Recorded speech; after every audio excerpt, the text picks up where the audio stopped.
오늘 우리에게 주신 하나님의 말씀은 레위기 16장 11절에서 22절 말씀.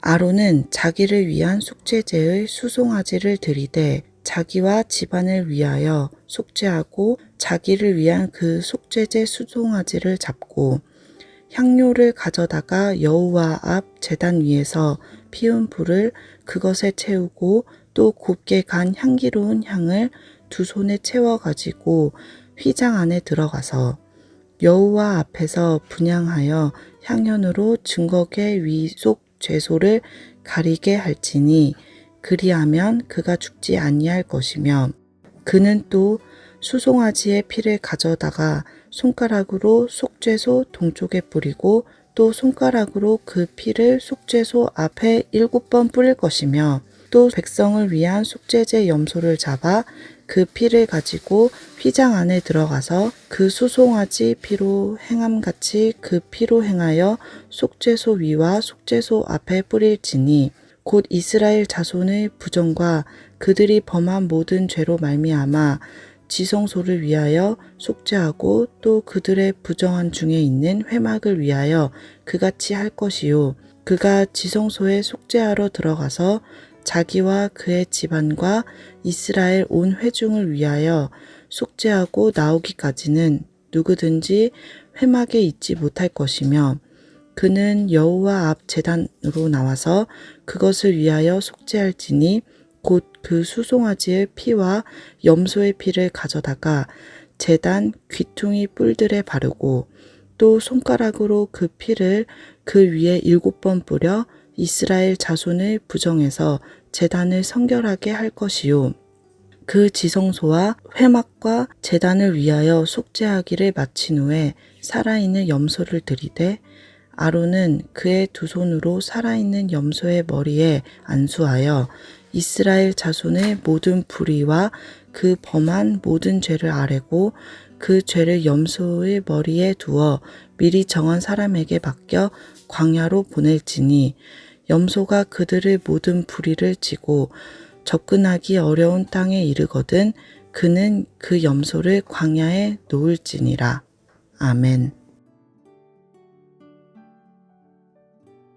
우리는 두 가지 정체성을 가지며 살아갑니다. 우리는 그리스도인이죠. 동시에 우리는 단 하루도 빠짐없이 죄를 생산하는 죄 공장과도 같은 죄인입니다. 그래서 우리의 마음속에는 늘 갈등이 있습니다. 마음을 다잡고 정결한 마음으로 새 출발하고 싶은 마음이 늘 있죠. 우리의 두 정체성, 그리스도인으로서의 정체성과 죄인으로서의 정체성이 늘 충돌하기 때문입니다. 여러분은 언제 마음을 다잡고 또 새 출발하고 싶은 마음이 가장 강하게 드시나요? 보통은 송구영신 예배 때, 새해 때 그럴 것입니다. 이스라엘 사람들도 새해에 절기를 지켰는데 그것이 바로 대속죄일입니다. 이스라엘 사람들에게도 평소에 늘 속죄하는 제사가 있었지만 대속죄일은 1년에 한 번씩 따로 지켰습니다. 왜 그랬을까요? 예를 하나 들어보겠습니다. 우리가 청소기로 매일 청소를 하면 집안은 깨끗해집니다. 그런데 그 먼지는 어디로 가죠? 청소기 안에 쌓여 있죠.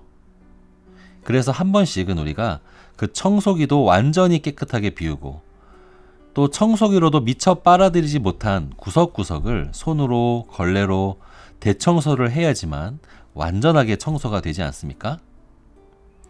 평소에 이스라엘 백성들 늘 속죄하는 제사, 속죄제를 드렸지만 마치 죄의 도끼와 그 잔재가 그 성소마저 더럽힐 수 있었겠죠. 그래서 대속죄일에는 1년에 한 번씩 두 가지를 정화합니다. 첫 번째는 지성소를 정화합니다. 마치 열심히 다른 곳을 청소하던 그 청소기 내부에 먼지가 쌓여 있듯이 그것을 비우고 닦는 것과 같죠. 두 번째는 백성들을 정화합니다.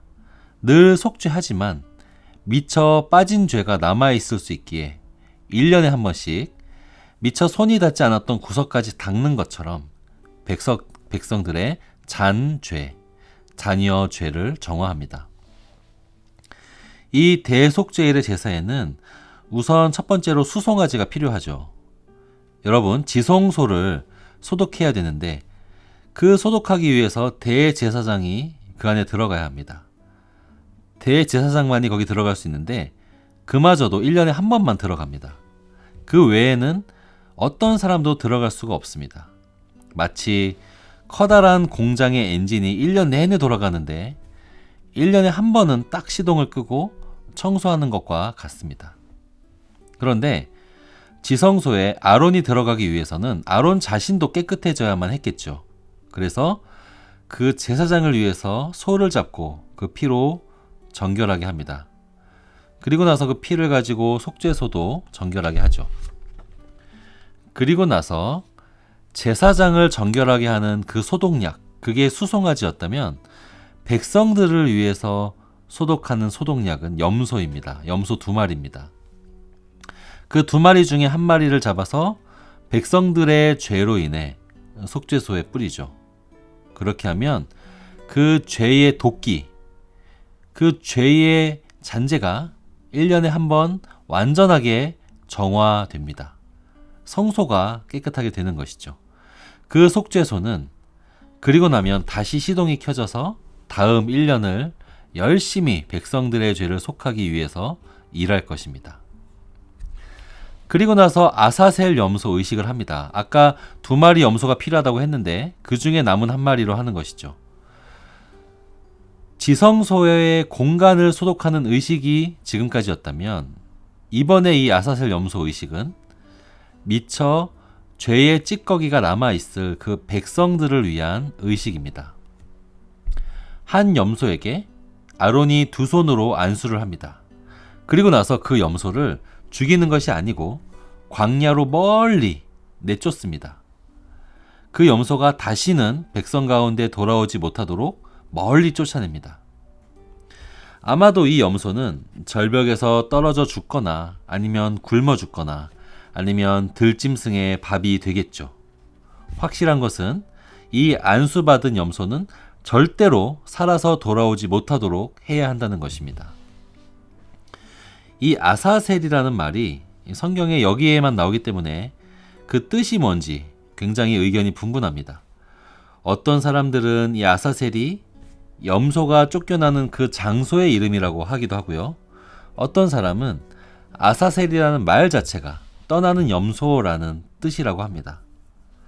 또 어떤 이는 악한 신, 악신을 지칭하는 단어라고 하기도 하죠. 이 3가지 중에 저도 마음이 가는 의견이 있기는 하지만 셋 다 설득력이 있기 때문에 뭐라고 딱 정해드리진 않겠습니다. 하지만 중요한 것은 이 아사셀 염소가 맡은 일이 뭐냐면 이스라엘 백성들에게 남아있을 그 모든 자녀 죄, 그 모든 죄를 이 염소가 다 전가받은 후에 그 죄를 다 품에 안고 멀리 떠나버리는 일이라는 것입니다. 이렇게 대속죄일의 의식이 거행됩니다. 희생물의 죄로 성소를 청소하고 또 아사셀 염소의 남은 죄를 다 짊어지게 해서 떠나보내면 그렇게 대속죄일의 의식이 진행되는 것이죠. 우리는 이 과정을 통해서 죄를 다루는 하나님의 방법을 깨달을 수 있습니다. 우선 우리에게는 죄가 마치 생각 속에 있는 허상처럼 여겨질 때가 많습니다. 그러나 하나님은 죄를 실물처럼 생생하게 다루십니다. 실제 물질처럼요.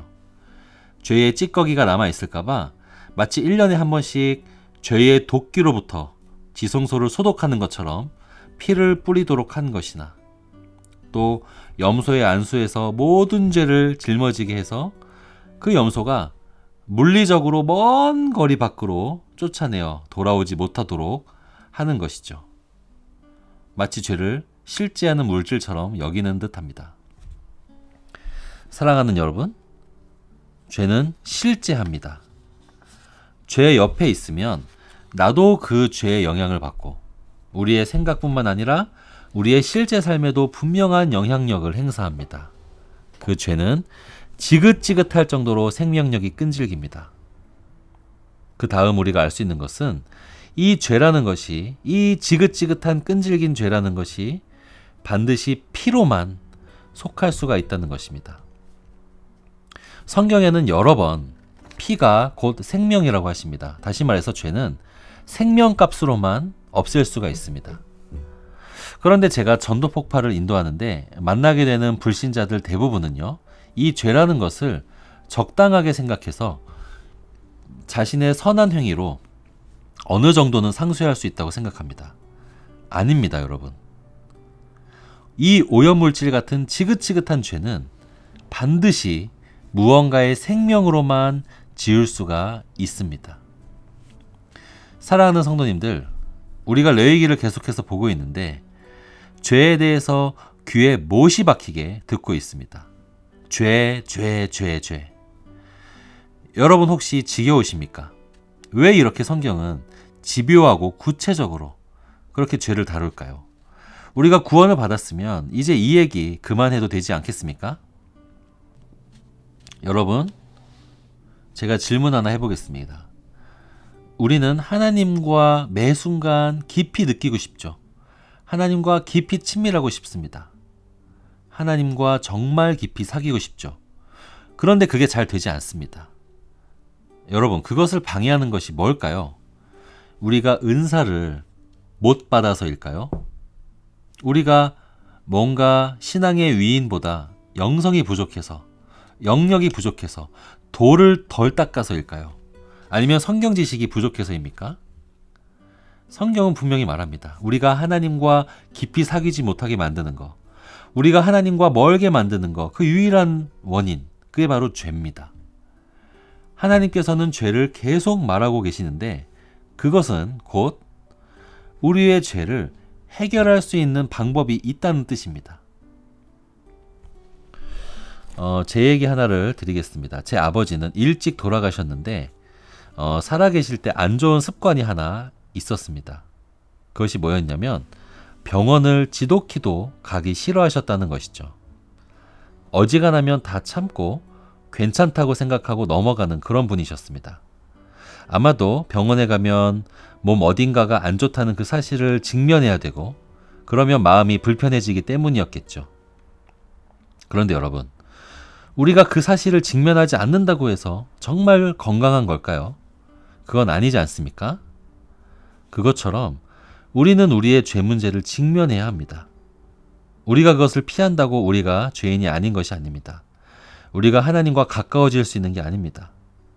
우리가 우리의 죄를 실제처럼 느끼고 예수 그리스도를 통하여 그것과 자주자주 마주할 때 우리는 하나님과 친밀한 삶을 살 수 있습니다. 하나님의 친구처럼, 하나님의 벗처럼, 하나님이 정말 내 옆에 계신 것처럼 느낄 수가 있습니다. 그렇게 하나님과 친밀한 삶 살아가는 서문 성도 여러분이 되시기를 바랍니다. 두 가지 기도 제목입니다. 첫 번째, 죄에 대해서 민감해져서 하나님과 더욱 깊은 친밀감을 누리게 하소서. 두 번째, 라오스로 떠난 단기 선교팀을 눈동자처럼 지켜주소서.